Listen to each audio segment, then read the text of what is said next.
Alors, j'ai fait passer un document, je ne sais pas si tout le monde l'a eu. Oui. Alors, il s'agit, donc, avant que je commence, hein, donc d'un poème écrit par John Tolkien, hein, J.R.R. Tolkien, hein, J.R.R.T., donc, qui s'appelle Mythopoeia, qui n'a été traduit en français qu'en 2007. Et comme j'expliquais aux premiers arrivés, je n'ai pas mis la main, j'ai pas eu le temps de mettre la main sur la traduction, et encore moins le temps de commettre ma traduction. Donc, et pardonnez le cas échéant le fait qu'il soit en anglais, bon, c'est la langue originale, hein, nous aurons l'occasion d'examiner quelques passages de ce poème qui nous permettront ensuite de rentrer, je dirais, dans le vif du sujet, sans faire injure à l'auteur, hein. Alors, pour commencer, évidemment, on va parler du titre de ce poème, la Mythopoeia. Alors, je vais faire quelques considérations très, très générales, hein, peut-être un peu fastidieuses, mais que j'espère vous permettront d'acquérir une sorte d'outillage notionnel que j'essaierai d'illustrer par la suite. Alors la Mythopoeia, c'est ce qu'on appelle une métafigure en littérature, hein. C'est donc, comme son nom l'indique, ça vient du grec, hein, soit mythopoeia, soit mythopoiesis, hein, les deux formes existent. Donc du grec mythos, mythe, récit, et toujours du grec poiein, qui signifie faire, hein, poiesis, poésie. Donc ça, c'est littéralement la fabrication de fables, la création consciente d'un mythe ou d'une mythologie personnelle. Donc c'est passé en français sous la forme mythopoïèse, hein. En critique littéraire, on parle volontiers de mythopoïèse. Alors, à la différence des mythologies traditionnelles qui se construisent au fil des siècles, des traditions orales, etc.,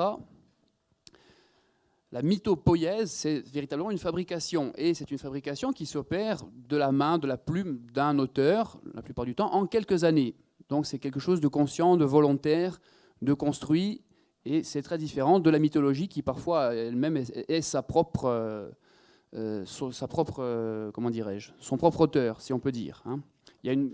Dans la mythopoïèse, il y a vraiment une dimension d'auto-référence, puisque construire un monde à part entière permet justement d'en construire également la cohérence. Alors, petite précision également d'ordre théorique, on différencie volontiers la mythopoïèse, les mondes mythopoïétiques, des mondes purement fantastiques, dans la mesure où, dans les mondes fantastiques, eh bien, tout est inventé, tandis que dans la mythopoïèse, on a toujours besoin d'un arrière-plan, d'un raccord historique, archéologique, littéraire, qui permet, en quelque sorte, eh bien, d'apporter une sorte de crédit, de crédibilité à l'œuvre, et de la faire passer aussi plus facilement au public moderne, au lecteur moderne, hein. Alors, c'est un genre, en fait, qui n'a pas vraiment de père. Tolkien est l'auteur de ce texte, Mythopoeia, mais c'est un genre qui n'a pas véritablement de père, puisqu'on peut considérer que ce sont des mondes mythopoïétiques, par exemple, le monde de Rabelais, le monde de Proust également, William Blake, chez nos amis anglo-saxons, Jonathan Swift, hein, Les Voyages de Gulliver, Samuel Coleridge également.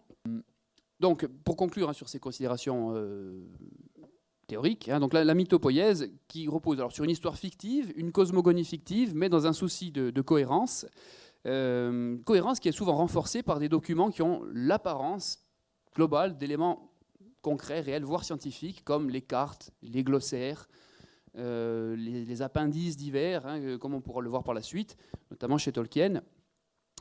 Je vais donc maintenant, après ces considérations générales, évoquer donc l'histoire littéraire, si on peut dire, de ce genre mythopoïétique.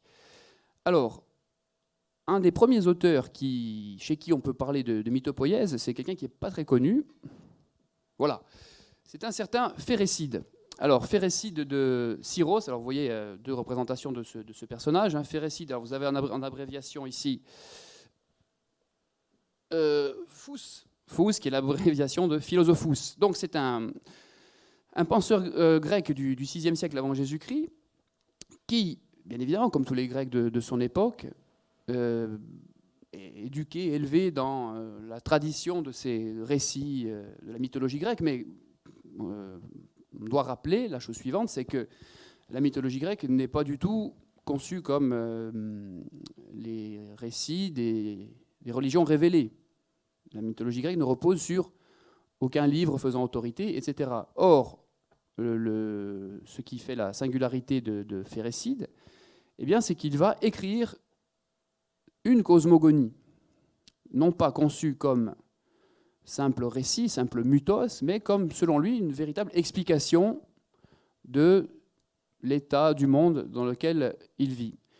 Et il va, évidemment, non seulement créer sa propre histoire, mais alors s'inspirer, comme je vous le disais tout à l'heure, s'inspirer d'existants, c'est-à-dire qu'il va prendre, par exemple, le personnage de Zeus, dont tout le monde a entendu parler, qui est le père des dieux et une figure incontournable de la chronologie mythologique grecque, et il va transformer son nom. Zeus va devenir, alors c'est simplement un changement de syllabe, mais ça a son importance, il va changer le nom de Zeus, et Zeus va devenir Zas, Z-A-S. Alors, quelle différence me direz-vous? Tout simplement, en grec ancien, Zas, ça signifie celui qui vit. C'est-à-dire que Phérécide va réinterpréter, va rationaliser en quelque sorte la mythologie en disant les autres donnent le nom de Zeus à ce principe primordial, au père des dieux, et moi en fait je vous explique qu'il s'agit d'un personnage qui s'appelle Zas, c'est-à-dire il représente le vivant en général. Donc on a un glissement de l'aspect mythologique à un aspect beaucoup plus rationalisé. Et il va prêter à ce personnage de Zas des aventures assez particulières, notamment Zas va être considéré comme le véritable principe qui maintient le monde en cohérence. Donc le premier mythopoète, si on peut dire, ce serait ce Phérécide. Alors, toujours dans le monde grec, pour ceux qui m'ont entendu la dernière fois, il y a aussi notre ami Strabon. Alors Strabon, c'est un géographe grec, mais d'époque augustéenne. Il a vécu à l'époque donc de l'empereur Auguste, entre le 1er siècle avant Jésus-Christ et le 1er siècle après Jésus-Christ. Et si vous vous souvenez, Strabon, donc c'est un peu un pionnier de la science géographique, mais il attache une grande importance à la réhabilitation d'un poète célèbre, en l'occurrence Homère, en disant, bon, il est vrai qu'Homère n'est pas un spécialiste, n'est pas un scientifique, n'a jamais fait profession de science, mais on peut considérer que dans l'œuvre homérique, dans les récits, dans les mythes, dans les fables rapportées par Homère, eh bien, il y a des éléments utilisables pour la compréhension, une meilleure compréhension de notre monde, de notre univers. Donc, c'est un des rares auteurs, Strabon, des rares auteurs grecs chez lesquels on trouve le mot mythopoïa. Hein, si vous voulez quelques statistiques, dans toute la littérature grecque conservée telle que nous la connaissons aujourd'hui. Hein, tout ça a été numérisé, donc on peut faire des recherches sur un ordinateur très facilement, donc ça fait comme des milliers de pages, mais avec les machines d'aujourd'hui c'est facile. Eh bien, le mot mythopoïa apparaît 27 fois. Dans toute la littérature grecque, sur à peu près 1000 ans de littérature grecque, le mot apparaît 27 fois, dont 15 chez Strabon. Et je vous ai mis ici une citation.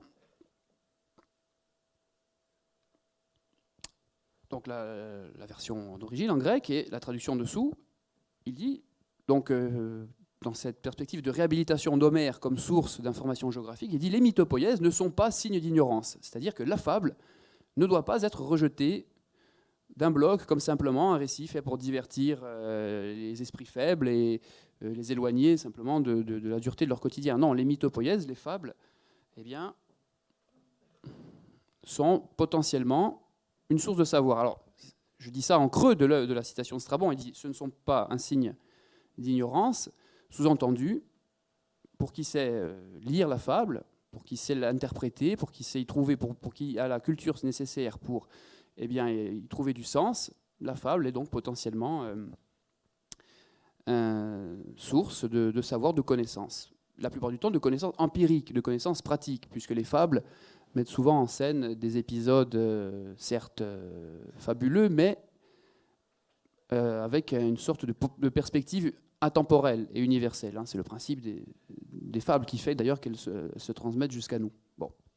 Alors voilà donc pour ce qui est de Strabon, on avance un petit peu dans le temps. Le mot mythopoïèse ensuite apparaît une fois chez Platon, et encore pas sous cette forme précise, Platon parle des mythopoètes, c'est-à-dire ceux qui écrivent des fables, mais alors Platon en parle de manière très très très péjorative. Vous savez qu'il veut en quelque sorte les chasser de sa cité idéale, puisqu'il détourne l'esprit de l'un, de l'idée. Poète étant simplement, vous savez, Platon fait cette célèbre distinction entre poiesis et praxis. La praxis est la pratique, je dirais, qui a sa fin en elle-même, donc qui est habitée d'un sens, tandis que la poiesis, c'est une fabrication d'un objet, d'une notion, mais qui n'a de portée que par rapport à l'extériorité. Donc on s'éloigne de l'idée de l'un, si on peut dire. Bon, alors on fait un bond de 1500 ans, en quelque sorte, dans le temps, et le mot mythopoïèse, il réapparaît en anglais vers 1846. C'est une époque où on est, je dirais, dans le post-romantisme et on réfléchit beaucoup sur les mythes, les fables. Nos amis d'Europe du Nord s'aperçoivent ou se sont aperçus déjà depuis un certain temps que le monde classique n'est pas forcément le seul univers canonique, esthétique, et que la matière anglo-saxonne ou germanique peut donner lieu à des œuvres littéraires, parfois constitutives un peu de l'esprit des nations. Donc l'aspect romantique, je dirais le renouveau idéologique suscité par le romantisme fait qu'on s'intéresse de nouveau aux fables, au folklore, aux récits légendaires, matinés d'une sorte d'atmosphère médiévale ou médiévalisante, si vous voulez. Alors, j'en viens maintenant donc au poème Mythopoeia, donc écrit par J.R.R. Tolkien. Vous voyez, vous avez ces dates. Bon, je ne peux pas prendre trop de temps pour le présenter parce que je n'ai qu'une heure et demie à peu près. Bon, je pense que la plupart d'entre vous ont entendu parler de cet auteur, bon, qui est longtemps resté connu en France ou dans l'Europe latine, on peut dire, comme connu je dirais, de certains cercles de personnes qui s'intéressent à la littérature dite de genre ou à des univers culturels, par exemple comme le jeu de rôle ou tout ce qui avait trait à la fantaisie, avec un Y. Bon, il y a eu le succès que l'on sait des adaptations cinématographiques et le monde latin, si on peut dire, la critique latine, a découvert qu'en fait cet auteur était déjà connu et reconnu chez les anglo-saxons. Il y a une statistique qui n'est pas forcément facile à vérifier qui dit que aux États-Unis et en Angleterre, le Seigneur des Anneaux, par exemple, est l'ouvrage le plus lu après la Bible, ce qui est quand même non négligeable. Donc, Mythopoeia, c'est un poème, comme son nom l'indique, que John Tolkien écrit. La date exacte, c'est dans la nuit du 19 septembre 1931, au Magdalen College à Oxford, puisqu'il est d'abord étudiant à Oxford, puis enseignant dans cette université, enseignant de littérature anglo-saxonne ancienne, donc un médiéviste, linguiste, philologue, comme on dit. Et dans cette université, il rencontre un autre écrivain, du moins un homme qui va devenir ensuite un écrivain, qui est C.S. Lewis, dont vous avez certainement entendu parler, ne serait-ce que par les adaptations cinématographiques dont il a également fait l'objet récemment, l'univers de Narnia. Je vois des hochements de tête, donc je présume que ça vous est familier. Et donc, un poème écrit dans le prolongement d'une discussion, dans ces chambres d'étudiants typiques, avec moulures, boiseries, fauteuil club et feu de cheminée, sur le statut des fables. Alors, si vous vous souvenez, lorsqu'on avait parlé de Strabon défendait Homère, disait il faut défendre un poète comme Homère. Les fables ont droit de citer en littérature, mais aussi en sciences. Et vous aviez un personnage comme Ératosthène, qui disait à l'époque, le recteur de la bibliothèque d'Alexandrie, qui disait les fables sont juste bonnes pour les femmes et les enfants, en quelque sorte. Chez Tolkien et C.S. Lewis, on a un petit peu la même chose. Dans ce poème, que tout le monde, non, peut-être pas tout le monde là, il y en a au moins un pour deux à peu près. Oui, non. Ah voilà, c'est là. Voilà. Si vous voulez les diffuser à bâbord, peut-être, ça sera... Donc, comme vous pouvez le constater, ce poème, alors techniquement, il est écrit il fait à peu près 150 vers. Il est écrit en différents couplets qu'on appelle les couplets héroïques. Je ne sais pas s'il y a des étudiants anglicistes ici, je pense que oui, peut-être. En tout cas, il y a des collègues de la matière. Bon, qu'est-ce que c'est qu'un couplet héroïque en anglais? C'est un peu comme une variante, un peu comme le sonnet marotique ou italien en français. Le couplet héroïque anglais, c'est un format de versification qui est assez typique du XVIIIe siècle, du siècle des Lumières anglais. Et on pense que Tolkien a choisi ce format justement parce que le XVIIIe siècle étant grosso modo considéré comme le siècle du rationalisme, il a voulu se moquer un petit peu de ce formalisme peut-être hyper ou excessivement rationnel, en le reprenant dans un poème qui, lui, justement, prend la défense de la fable, du conte. Et donc, si vous avez votre poème sous les yeux, vous voyez que ce poème a une dédicace. Alors, il est dédicacé à C.S. Lewis, qui a dit que les mythes étaient des mensonges et donc étaient sans valeur, même si, comme il y a une citation de C.S. Lewis, même si les mythes sont soufflés, respirés à travers l'argent. Et donc, l'auteur ici de ce poème, il est appelé Philomitus,